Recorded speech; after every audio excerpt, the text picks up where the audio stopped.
कि चिराग ने कहा अभी प्रेस और मीडिया को कि माननीय मुख्यमंत्री नीतीश कुमार जी ये हमारे नेता, हमारे पिताजी रामविलास पासवान जी का अपमान किए हैं और पान कर रहे हैं। जान लीजिए, बिहार के लोकप्रिय आदरणीय मुख्यमंत्री नीतीश कुमार जी, जब रामविलास पासवान जी हमारे पूज्य नेता का देहावसान हुआ, देहांत हुआ, असामयिक निधन हुआ और असमय हमारे बीच से, हम लोगों के बीच से वो चले गए, तो नीतीश कुमार जी जब पार्थिव शरीर पटना पहुंचा एयरपोर्ट, तो सबसे पहले नीतीश कुमार जी पहुंचे और वहाँ जो सलामी होता है जो दी जाती है उसमें नीतीश कुमार जी शामिल हुए। उसके तुरंत बाद एयरपोर्ट से पार्थिव शरीर पूज्य नेता रामविलास पासवान जी का बिहार विधानसभा गया। वहाँ भी आदरणीय मुख्यमंत्री नीतीश कुमार जी पहुँचे, बहुत देर तक रहे और वहाँ नीतीश कुमार जी की आंखों से धर धर आंसू निकलने लगा। सारे लोगों ने देखा और बड़ी देर तक नीतीश कुमार जी रामविलास पासवान जी को निहारते रहे। उसके बाद जब दीघा घाट पे उनका दाह संस्कार हुआ तो नीतीश कुमार जी ने करीब 3-4 घंटा तक, जब तक चिता का अंतिम चिता की आग अग्नि ठंडी नहीं हुई, तब तक नीतीश कुमार जी वहाँ बैठे रहे। जब लोजपा कार्यालय में उनका पार्थिव शरीर पहुँचा तो वहाँ भी नीतीश कुमार जी पहुँचे और जब उनका श्राद्ध कार्यक्रम था वहाँ भी नीतीश कुमार जी रामविलास पासवान जी के श्राद्ध कार्यक्रम में पटना में पहुँचे और घंटों रहे, शाम तक रहे। और जान लीजिए, हमारे पूज्य नेता रामविलास पासवान जी के कहने पे ही पटना के बापू सभागार में 2019 में 14 अप्रैल को बाबा साहेब अम्बेडकर का जब जन्मदिन था, उस दिन नीतीश कुमार जी ने कहा महादलित और दलित में कोई भेद नहीं होगा, पासवान जाति, जो भी महादलितों को मिलने वाली सुविधाएं हैं वो पासवान जातियों को मिलेगी। ये नीतीश कुमार जी ने पारस जी और आदरणीय पूज्य नेता पासवान जी के उपस्थिति में नीतीश कुमार जी ने घोषणा किया। और जो पासवान जाति के बड़े संख्या में दफेदार चौकीदार आते हैं अंग्रेज के ज़माने से, उन दफेदार चौकीदार के बिहार में एक लंबित मांगे थी कि उनके आश्रितों को भी मरने के बाद उनके आश्रितों को नौकरी दे बिहार सरकार, वो नहीं मिलता था। नीतीश कुमार जी ने उस दिन घोषणा किया रामविलास पासवान जी के समक्ष कि बिहार सरकार दफेदार चौकीदार जो पासवान समुदाय के हैं उनके आश्रितों को नौकरी देगी।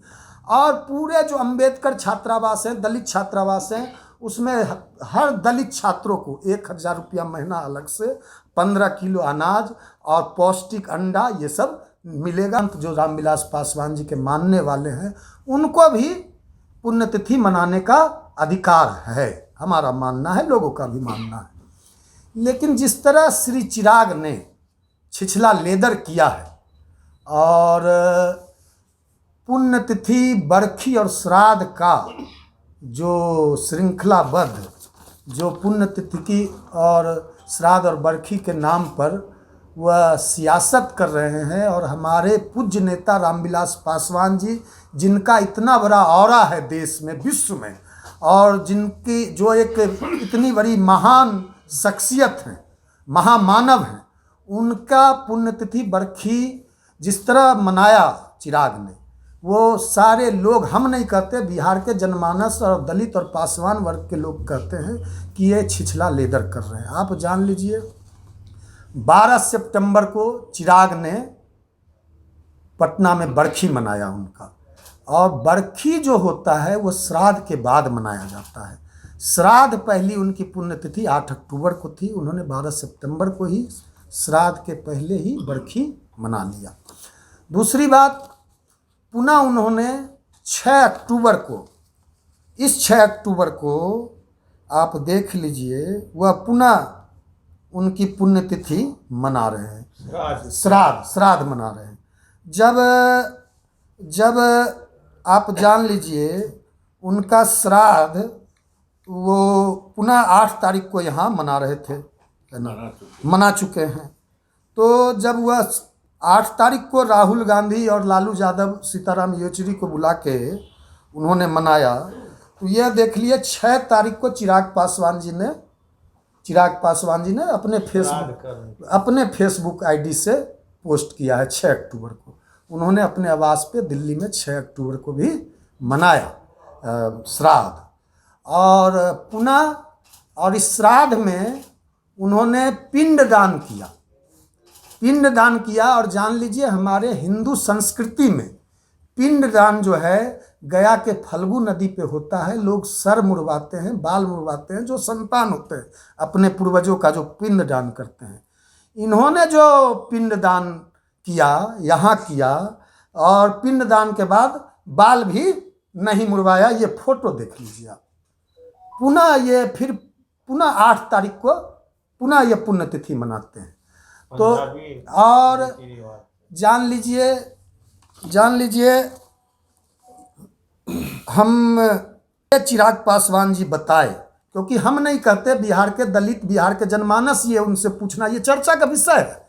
हम लोगों को कई लोगों ने बोला कि ऐसा क्यों हो रहा है। तो और एक कार्यक्रम होता है पुण्यतिथि पर, वो पानी तरपने का, पानी तरपा जाता है। तो पानी तरपने का जो कार्यक्रम होता है श्राद्ध पर, बरखी पे, पानी तर्पण पानी तर्पण, तो वो नदी में होता है।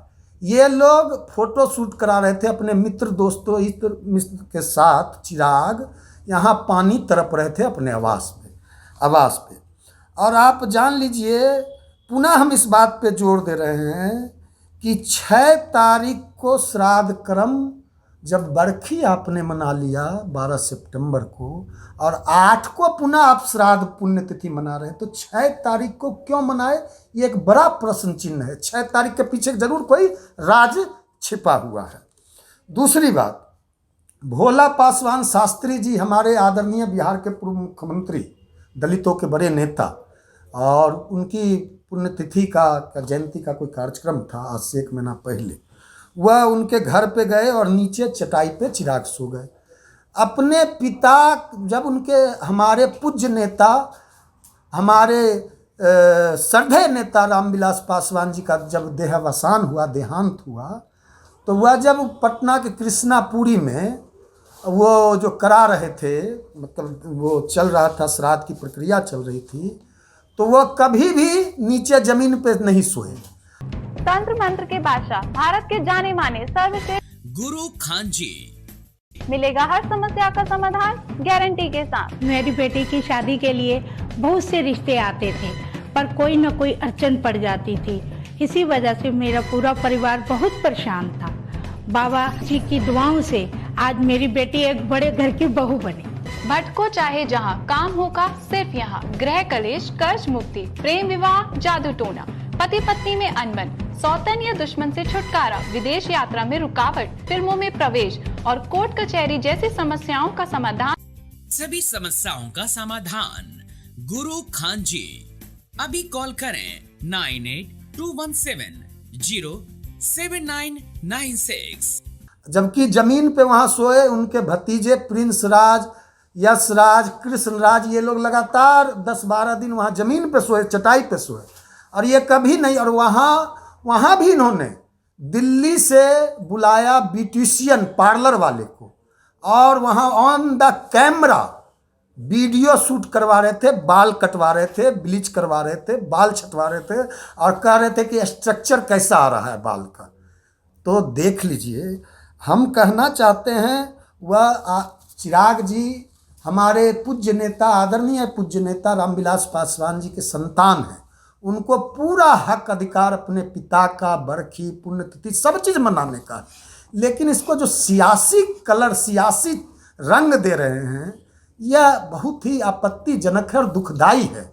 ये लोगों का कहना है, हम नहीं कहते। बिहार के दलित और वंचित और शोषित पीड़ित समुदाय, बिहार के जनमानस लगातार हमको कह रहे हैं कि इस तरह की घटनाएं बहुत दुखदाई हैं।